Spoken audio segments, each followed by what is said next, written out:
মধ্যপ্রাচ্যের যুদ্ধের কারণে জ্বালানি সরবরাহ ব্যাহত হওয়ায় দেশের শিল্প কারখানাগুলো ভুগছে জ্বালানি সংকটে। চাহিদা অনুযায়ী তেল না পাওয়ায় বিঘ্নিত হচ্ছে পণ্য সরবরাহ। ব্যবসায়ীদের দাবি, তেল সংকটে উৎপাদন কমেছে গড়ে প্রায় 15 থেকে 20%। এদিকে সংকট মোকাবিলায় জ্বালানি সরবরাহে রেশনিং পদ্ধতি চালুর পরামর্শ বিশ্লেষকদের। দেশ জুড়ে তীব্র হচ্ছে জ্বালানি তেলের সংকট। উৎপাদন থেকে পণ্য সরবরাহ সবখানেই পড়ছে এর সরাসরি প্রভাব। মজুদ তেল প্রায় শেষ হয়ে আসায় শিল্প কারখানাগুলোর উৎপাদন ও পরিবহন ব্যবস্থায় তৈরি হয়েছে অনিশ্চয়তা। ব্যবসায়ীরা বলছেন, চাহিদা অনুযায়ী তেল না পাওয়ায় সব ট্রাক চালানো যাচ্ছে না, যার সরাসরি প্রভাব পড়ছে সরবরাহ ব্যবস্থায়। বিদ্যুৎ সংকটে জেনারেটর চালাতেও পর্যাপ্ত জ্বালানি না পাওয়ায় উৎপাদন কমেছে প্রায় 20%। 200-র বেশি সার্ভিস ও ফিচারে লেনদেনের সব বিকাশ অ্যাপে সম্ভব। যত লিটার এভারেজে মান্থলি কনজিউম করতো ওই পরিমাণ তেল যদি অ্যালোকেশন দেওয়া হয়, আমাদের কোনো অভিযোগ থাকবে না।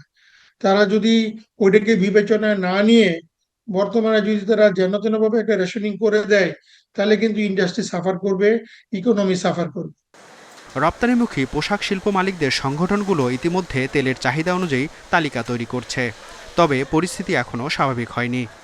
আমাদের মোট উৎপাদন এবং আমাদের মোট এক্সপোর্টের ক্ষেত্রে এটা প্রভাব ফেলবে, এবং এখন পর্যন্ত যেটা কিছুটা সহনশীল মাত্রায় থাকলেও এটা প্রতিদিন যেভাবে সংকটটা বড় আকারে হচ্ছে, আমরা ধারণা করছি যে এই সংকট অব্যাহত থাকলে আমাদের রপ্তানিতে বড় ধরনের একটা ধস নেমে আসতে পারে।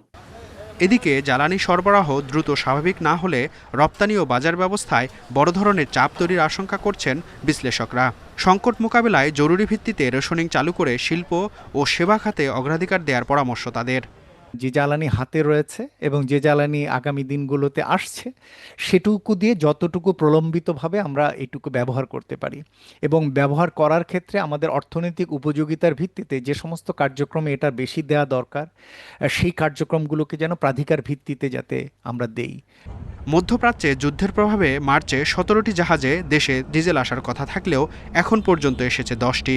পরিস্থিতি সামাল দিতে বিকল্প উৎস খুঁজছে সরকার। মেহেদী হাসান, ইন্ডিপেন্ডেন্ট নিউজ, ঢাকা।